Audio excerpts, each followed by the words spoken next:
भारत में एक बार फिर एक देश एक चुनाव को लेकर बहस तेज हो चुकी है। मोदी सरकार ने संसद का विशेष सत्र बुलाया जिसमें वन नेशन वन इलेक्शन को लेकर बिल पेश किया जा सकता है। हालांकि सरकार की तरफ से अब तक इस पर कोई भी जानकारी नहीं दी गई।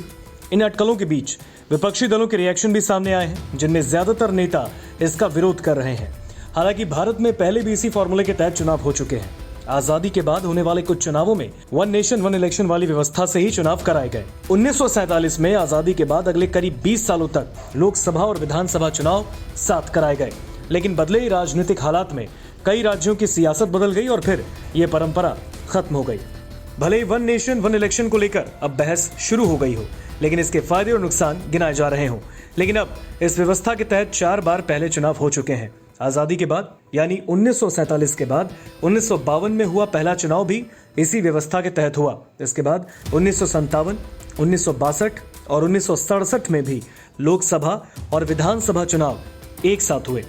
हालांकि इसके बाद इस व्यवस्था पर ब्रेक लग गया।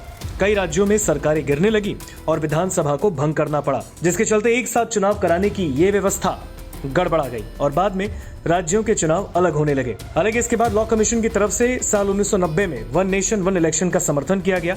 हालांकि तब इसे लागू करने पर विचार नहीं किया गया।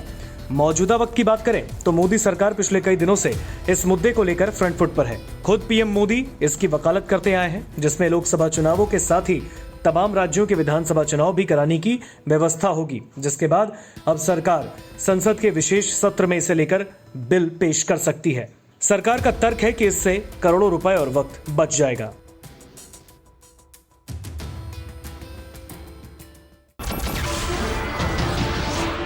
नमस्कार, मैं हूं मानक गुप्ता।